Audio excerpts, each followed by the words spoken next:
Hello everyone, welcome back to Parcham again. I am Pooja और यहाँ पर मैंने आप लोगों के लिए एक सीरीज़ स्टार्ट की थी which is governor general of India. Then हम वाइसरॉय ऑफ इंडिया के ऊपर चर्चा कर रहे हैं।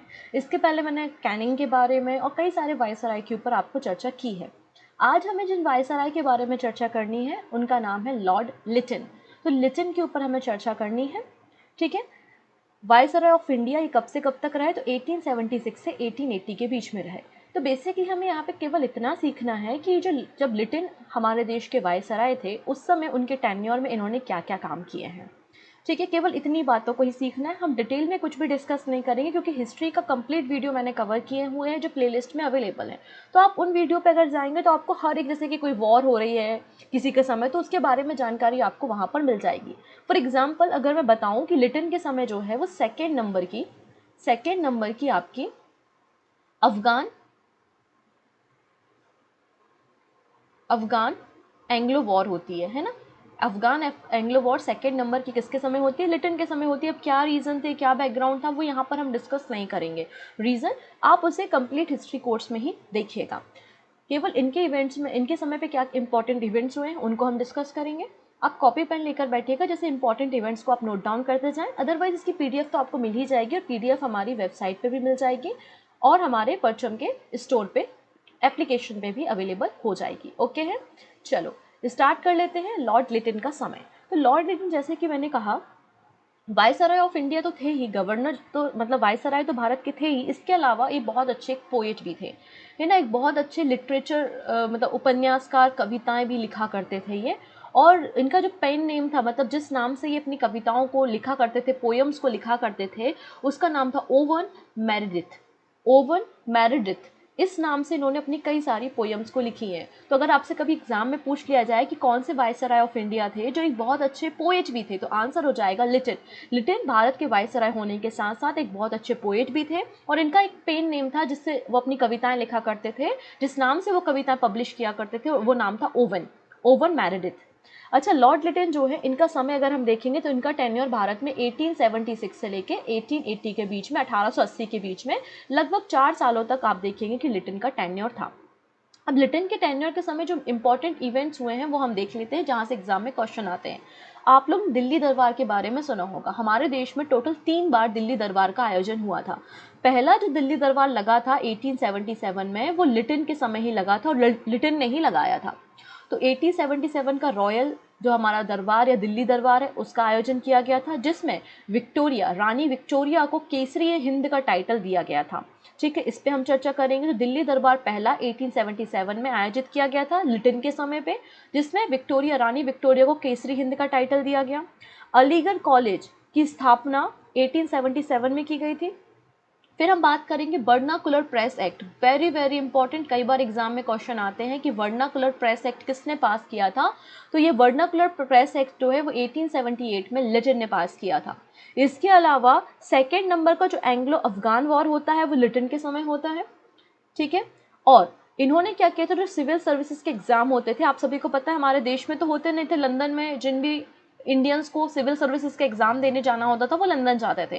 तो अभी तक सिविल सर्विसेज की जो मैक्सिमम लिमिट थी वो 21 ईयर्स थी, इसको कम करके इन्होंने 90 ईयर्स कर दी, 19 साल। तो आप ही कुछ सोच के देखिए, कोई एक व्यक्ति, कोई एक बच्चा क्या 19 साल में सिविल सर्विसेज के एग्जाम की तैयारी करके लंदन जाके पेपर दे सकता है? बेसिकली इनका एजेंडा ये था कि कोई भी भारतीय सिविल सर्विसेज के एग्जाम ना दें, इसलिए इन्होंने 21 ईयर को और ज़्यादा कम करके 19 ईयर जो है वो मैक्सिमम सिविल सर्विसेज की एज कर दी थी, ठीक है। तो ये कुछ इवेंट्स जो हैं वो लिटन के समय हुए थे। इन्हीं इवेंट्स को हमें एक एक करके डिस्कस करना है। अब एक और बहुत इंपॉर्टेंट इवेंट हुआ था जो कि सारी चीज़ों से लिंक है। बेसिकली हम बात कर रहे हैं इस अकाल के बारे में, इस फेमाइन के बारे में, ठीक है ना। इसे ग्रेट फेमाइन बोला जाता है, इसे ग्रेट अकाल कहा जाता है। रीज़न कि पूरा आपका जो देखेंगे दक्कन का रीजन है, आपका मद्रास, तमिलनाडु, त्रावणकोर, इस पे कुछ एरिया आपका मध्य प्रांत का भी है, ये सारे एरिया पे सूखा पड़ा हुआ था, अकाल आया हुआ था। 2 साल हो गए थे, 2 सालों से बारिश नहीं हुई थी और बारिश ना होने के कारण प्रोडक्टिविटी नहीं हो रही थी। किसान बेचारे क्या करते, जब खेतों में कुछ ऊँग ही नहीं रहे तो बेचारे क्या खाते। तो बहुत अधिक मात्रा में अकाल पड़ा हुआ था और बताया जाता है लगभग 10 मिलियन लोग जो है इसमें मारे गए थे, इस अकाल में, केवल इस अकाल में। इसे ग्रेट फेमाइन कहा जाता है और ये घटना भी लिटन के समय है। और लिटन जो उस समय वायसराय ऑफ इंडिया थे, उन्होंने करने के नाम पे कुछ भी नहीं किया भारतीयों की मदद करने के लिए, ठीक है। और ऊपर से दिल्ली दरबार भी लगा दिया। पूरे इवेंट को हम यहाँ पे समझते हैं। तो ग्रेट फेमाइन ऑफ 1876 ये लिटन की समय की घटना है। अकाल कब पड़ा था? लिटन के समय पड़ा हुआ था, क्योंकि लगातार बारिश में भारत में 2 साल से बारिश नहीं हो रही थी। ये पूरा जो रीजन जहाँ पे फेमाइन या अकाल आया हुआ था, सूखा पड़ा हुआ था, लोग भूखमरी से मर रहे थे, ये घटना है आपके दक्कन के रीजन से लेके कैप कैमरून, मतलब आप देख सकते हैं कि महाराष्ट्र से लेकर महाराष्ट्र के पूरे नीचे तक का रीजन, मतलब केरला तक का जो रीजन है, और कुछ पार्ट नॉर्थ इंडिया के, इन एरिया में अकाल पड़ा हुआ था, ठीक है ना। और उसी समय उसी साल इन भाई साहब ने क्या किया, इतना बड़ा एक्सपोर्ट कभी भारत से नहीं हुआ, वो भी वीट का, गेहूं का। उसी साल जब फेमाइन पड़ रहा था तो इन्होंने क्या किया, लगभग 3,20,000 टन, 3,20,000 टन ऑफ वीट जो है वो ब्रिटेन में पहुंचा दिया, ब्रिटेन को दे दिया। तो आप देखिए कि एक देश है जिसमें सूखा है, बारिश नहीं हो रही, लोगों के पास खाना नहीं है, उस देश का आप इतना अधिक मात्रा में गेहूं आपने ब्रिटेन पहुंचा दिया। ये घटना भी लिटन के समय थी। तो ऐसा हिस्टोरियंस लिखते हैं कि इस घटना में लगभग 10 मिलियन यहाँ पे लोगों की जान चली गई थी। 10 मिलियन लोग जो है इस अकाल में मारे गए थे, ठीक है ना। फिर अब जब बहुत ज़्यादा प्रेशर पड़ने लगता है किसी लीडर पे कि आपके समय में इतने लोग मर रहे हैं, भुखमरी आ गई है, अकाल आ गया है, तो आप कुछ करते क्यों नहीं, तो इसने फिर क्या किया, थोड़ा फंड जो है वो खर्चा करना शुरू किया और लोगों को थोड़ी सी राहत पहुंचाने का काम किया। पर जितनी राहत पहुंचाने चाहिए थी, जितना काम करना चाहिए था, वो लिटन ने नहीं किया। फिर इसने क्या किया, एक जैसे कि हमारे देश में आज के समय में क्या होता है, इमरजेंसी फंड होता है, आपको पता होगा, आपातकालीन कोष, इमरजेंसी फंड, जिसके अथॉरिटी किसके पास होती है, राष्ट्रपति के पास होती है। प्रेसिडेंट की परमिशन के बिना इमरजेंसी फंड से पैसे नहीं निकाल सकते। वैसे ही एक काम इसने ये किया, जब फेमाइन आया था तो उसके समय इन्होंने एक आपातकाल फंड, या फिर आप कह सकते हैं ये फेमाइन कोष या फेमाइन फंड की स्थापना की, ठीक है। और पहला फेमाइन कमीशन बनाया। पहला फेमाइन कमीशन 1878 में बना था और इसके जो चेयरमैन थे वो रिचर्ड स्ट्रेची थे।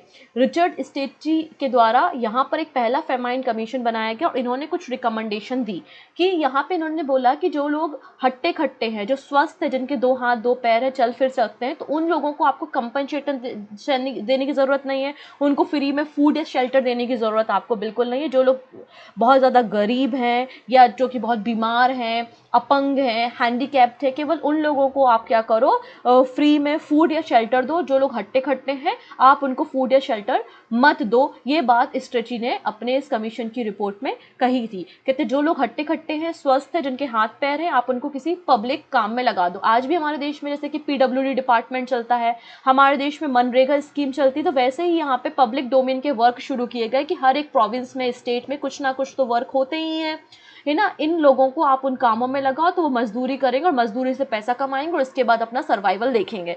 ऐसी रिकमेंडेशन स्ट्रेची ने करी थी, ठीक है। तो पहला फेमाइन कमीशन भी लिटन के समय बना था। ग्रेट फेमाइन भी लिटन के समय आया था जिसमें 10 मिलियन लोग मारे गए थे। इसके अलावा लिटन ने ही यहाँ पे आपातकाल जो फंड है उसकी शुरुआत की थी, जो आज भी हमारे देश में इमरजेंसी फंड के रूप में आज भी हमारे देश में चलती है।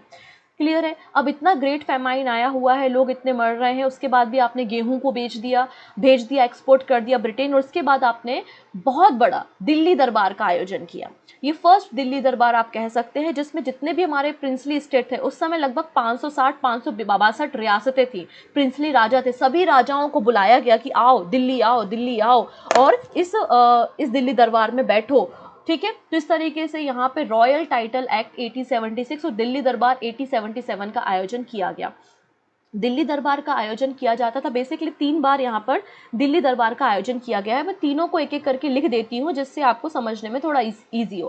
पहला जो दिल्ली दरबार लग रहा है वो 1877 में लग रहा है और ये लिटन के समय है, लॉर्ड लिटन जिसके बारे में अभी हम पढ़ रहे हैं, उसी के समय पहला दिल्ली दरबार था। हमारे देश में भुखमरी थी, लोग मर रहे थे और यहाँ पे अपार मतलब पैसा जो है पानी की तरह बहाया गया लिटन के समय 1877 में।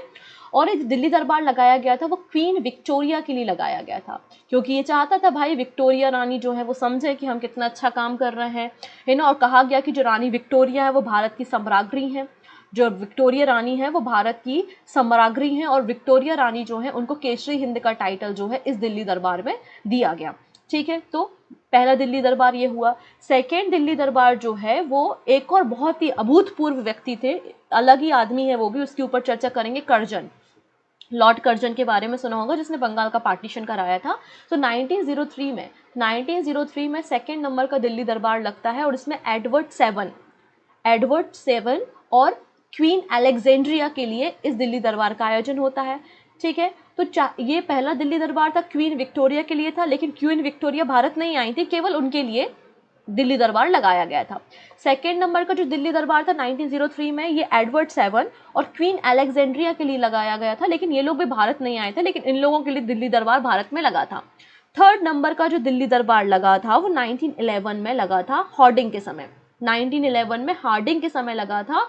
और थर्ड नंबर का जो दिल्ली दरबार लगा था वो किंग जॉर्ज फिफ्थ या पंचम और आपका क्वीन मैरी के लिए लगा हुआ था। तो आपके ये दोनों राजा रानी थे, ये पहले ही राजा रानी हैं जो भारत आए थे। इसके पहले जितने दिल्ली दरबार थे उसमें कोई राजा रानी भारत नहीं आया था, वो ब्रिटेन में ही थे। पहली बार 1911 में हार्डिंग के समय जो दिल्ली दरबार लगा था उसमें आपके राजा रानी भारत आए थे, किंग जॉर्ज 5 और क्वीन मैरी। ठीक है, तो ये तीनों दिल्ली दरबार की डेट किसके लिए लगा और किस वायसराय ने लगाया, ये तीनों बातें याद रखनी, मतलब लिटिन, कर्जन एंड हार्डिंग। ठीक है, चलो वापस आते हैं हम अपने टॉपिक में। तो हम बात कर रहे हैं दिल्ली दरबार 1877 के बारे में, 1877।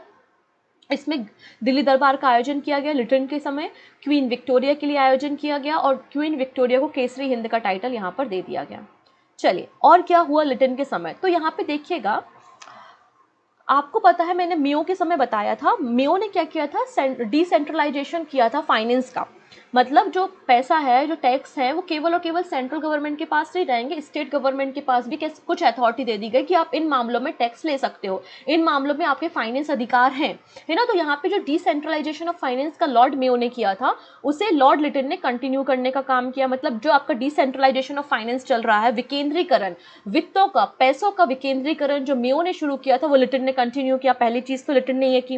अब लिटिन ने क्या किया, जो हमारा सॉल्ट टैक्स था, है ना, आपको तो पता है कि सॉल्ट पे टैक्स लगता था, नमक पे कानून लगता था। बाद में दांडी मार्च हुआ था और महात्मा गांधी जी ने दांडी मार्च करके इस कानून को तोड़ने का काम किया था। जो सॉल्ट टैक्स लगता था वो अलग अलग एरिया में अलग अलग था, कहीं पे 5% है, कहीं पे 10% है, कहीं पे 50% है ना। तो अलग अलग सॉल्ट टैक्स लगता था, जिससे काला बाजारी शुरू हो गई थी। तो इसने क्या किया, जो सॉल्ट टैक्स था उसको यूनिफॉर्म करने का काम किया। तो सॉल्ट टैक्स को यूनिफाई करने का काम, यूनिफॉर्म करने का काम सॉल्ट टैक्स को, मतलब पूरे भारत में, पूरे ब्रिटिश इंडिया में एक समान सॉल्ट टैक्स लगेगा। हर एक जगह पे नमक कानून जो होगा, नमक पे जो टैक्स होगा वो सेम होगा। तो यूनिफॉर्म सॉल्ट टैक्स करने का काम भी लिटिन ने किया था। ठीक है, आगे क्या करता है लिटिन, तो देखिएगा आगे लिटिन क्या करता है। अब हुआ क्या, 1876 में इतना फेमाइन आया, इतना अकाल पड़ा, 10 मिलियन लोग मर गए। ठीक है, आपने फिर अपार पैसा खर्च कर दिया दिल्ली दरबार में 1877 में। अब यहाँ पे जो न्यूज़पेपर पब्लिश होते थे, अब न्यूज़पेपर तो जो होंगे वो ब्रिटिश गवर्नमेंट की आलोचना करेंगे कि देखो ब्रिटिश गवर्नमेंट क्या कर रही है, अपार पैसा खर्च कर रही है, फालतू में दिल्ली दरबार लगा रही है, और यहाँ पे हमारे लोग मर रहे हैं, इतना अधिक मात्रा में गेहूं को एक्सपोर्ट कर दिया जबकि हमारे देश में खाना नहीं है। तो लोग तो आलोचना करेंगे और अपने न्यूज़पेपर में ये सारी बातें पब्लिश करेंगे। तो बहुत अधिक मात्रा में न्यूज़पेपर यहाँ पे पब्लिश होने लगे, जिसमें ब्रिटिश गवर्नमेंट की आलोचना की जाती थी, ब्रिटिश गवर्नमेंट के बारे में लिखा जाता था। ठीक है, तो इस बात को रोकने के लिए वर्नाकुलर प्रेस एक्ट 1878 में आया। वर्नाकुलर प्रेस एक्ट 1878 में आया, और ये एक्ट लेकर आया लिटिन। ये एक्ट लेकर कौन आया, लिटिन आया। ठीक है, अब इसमें क्या हुआ, तो जो वर्नाकुलर लैंग्वेजेस में न्यूज़पेपर पब्लिश होते थे, केवल ये एक्ट उन लोगों के लिए होता। अब ये वर्नाकुलर लैंग्वेज क्या होती है, आपकी लोकल लैंग्वेज, जैसे कि तमिलनाडु में तमिल बोलेंगे, आपका अगर चले जाओ वेस्ट बंगाल में चले जाओ तो बांग्ला भाषा बोलेंगे, है ना। हमारे हर एक रीजन की अपनी एक लैंग्वेज होती है, कहीं तमिल है, कहीं तेलुगु है, कहीं हिंदी बोल रहे हैं, कहीं भोजपुरी बोल रहे हैं। तो ये आपकी वर्नाकुलर लैंग्वेजेस होती हैं। तो जो वर्नाकुलर लैंग्वेजेस में न्यूज़पेपर पब्लिश होते थे, उन लोगों के लिए ये एक्ट पास आया था। फॉरेन लैंग्वेजेस के लिए, मतलब जो न्यूज़पेपर इंग्लिश में पब्लिश हो रहे हैं या किसी विदेशी भाषा में पब्लिश हो रहे हैं, उनके लिए ये एक्ट नहीं था। क्लियर हुआ। तो इस एक्ट को लाया गया और इस एक्ट में ये कहा गया कि जो भी न्यूज़पेपर वर्नाकुलर लैंग्वेज में पब्लिश होते हैं, तो इन न्यूज़पेपर को पहले जो है वो चेक किया जाएगा, है ना। इन न्यूज़पेपर को क्या किया जाएगा, पहले चेक किया जाएगा, और जब गवर्नमेंट इसको पास कर देगी उसके बाद ये पब्लिश किया जाएगा। Earlier the newspaper were being publish in Calcutta, Madras, Bombay, Allahabad only but the latter newspaper started getting publish from smaller places also. तो ये सारे इवेंट्स होने के बाद बेसिकली जब ये दिल्ली दरबार वगैरह हो गया, और उसके पहले क्या होने लगा था, जो अलग अलग जगहों से, स्मॉल प्लेसेस से भी न्यूज़पेपर पब्लिश होने लगे थे। ये सारे लैंग्वेज जो वर्नाकुलर लैंग्वेजेस थी उस पर न्यूज़पेपर पब्लिश होते थे। लगभग 200 ऐसे न्यूज़पेपर थे जो वर्नाकुलर लैंग्वेज में पब्लिश होते थे, जिसके कारण वर्नाकुलर प्रेस एक्ट को 1878 में इंट्रोड्यूस किया गया बाय द लिटन। अब इस एक्ट में क्या क्या बातें की गई थी? इस एक्ट में बात की गई थी कि कोई भी न्यूज़पेपर जो है वो, आपको न्यूज़ छापना है आप छापो, लेकिन कोई भी ब्रिटिश गवर्नमेंट की आलोचना नहीं करेगा, ब्रिटिश गवर्नमेंट के खिलाफ या ऊट पटांग कुछ भी न्यूज़पेपर में नहीं होगा। अगर आपने ऐसा किया तो आपका जो प्रिंटिंग मीडिया है ना, आपका जो प्रिंट है, उसको हम बैन कर देंगे, उसको हम सीज कर देंगे। ये बात यहाँ पे कही गई, ठीक है ना। If the printer repeated the violation his press could be seized, ये बात यहाँ पे कही गई थी, ठीक है। और क्या किया गया यहाँ पे, मजिस्ट्रेट के भी पावर, मजिस्ट्रेट के पास भी अथॉरिटी आ गई थी कि इनकी सिक्योरिटी को, इनके डिपॉजिट को आप क्या जमा कर लें, है ना, जमा कर लें, इनकी प्रेस को सीज कर दें। ये सारी घटनाएं यहाँ पर हो रही थी, जिसपे लोगों ने काफ़ी आक्रोश दिखाया, लोगों ने काफ़ी प्रोटेस्ट किया। अब यहाँ पे कुछ हम न्यूज़पेपर बात करते हैं, जैसे कि सोम प्रकाश न्यूज़पेपर। सोम प्रकाश जो न्यूज़पेपर है, ये ईश्वर चंद्र विद्यासागर जी का न्यूज़पेपर था, जो कि वर्नाकुलर लैंग्वेज आप देख सकते हैं बंगाली भाषा में से पब्लिश किया जाता था। सोम प्रकाश, ईश्वर चंद्र विद्यासागर जी ने इसकी शुरुआत 1859 में की थी, और बाद में इस न्यूज़पेपर की एडिटिंग करने का काम किसके पास था? द्वारिकानाथ विद्याभूषण के पास था। तो इनके न्यूज़पेपर को भी यहाँ पे बंद किया गया, सोम प्रकाश को। इसके अलावा अमृत बाजार पत्रिका, अमृत बाजार पत्रिका पहले जो है वो आप देखेंगे, सॉरी यहाँ पे मैंने थोड़े से गलत बता दिया, सोम प्रकाश जो है वो आपको संस्कृत प्रेस थी, सोम प्रकाश जो थी वो संस्कृत प्रेस थी, और यहाँ पर जो आपकी अमृत बाजार पत्रिका है ये बांग्ला भाषा में पब्लिश की जाती थी। और जब वर्नाकुलर प्रेस एक्ट आया तो इनको लगा कि इनका भी न्यूज़पेपर बंद कर दिया जाएगा, इसलिए बाद में जाके ये इंग्लिश में पब्लिश होना शुरू हो गए, क्योंकि फॉरेन लैंग्वेजेस पे कोई भी एक्ट नहीं था। अब अमृत बाजार पत्रिका जो है वो शिशिर कुमार घोष और मोतीलाल घोष के द्वारा शुरू की गई थी 1868 में, ठीक है।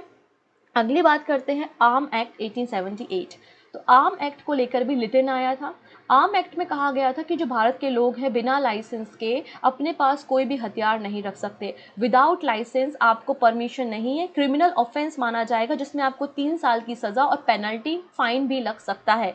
ऐसा आर्म एक्ट पास किया गया था, लेकिन इसमें बोला गया था कुछ एक्सेप्शंस भी हैं। जो ब्रिटिश अधिकारी हैं, जो एंग्लो इंडियंस हैं, है ना, उनके पास ऐसा कोई भी मतलब लाइसेंस होना ज़रूरी नहीं है कोई भी वेपन्स को रखने के लिए, लेकिन जो दूसरे इंडियंस हैं, जो नॉर्मल लोग हैं, वो विदाउट लाइसेंस जो है वो किसी भी वेपन को अपने पास, बंदूक वगैरह को अपने पास नहीं रख सकते। अगर ऐसा करते हुए वो पाए जाते हैं तो ये क्रिमिनल ऑफेंस होगा।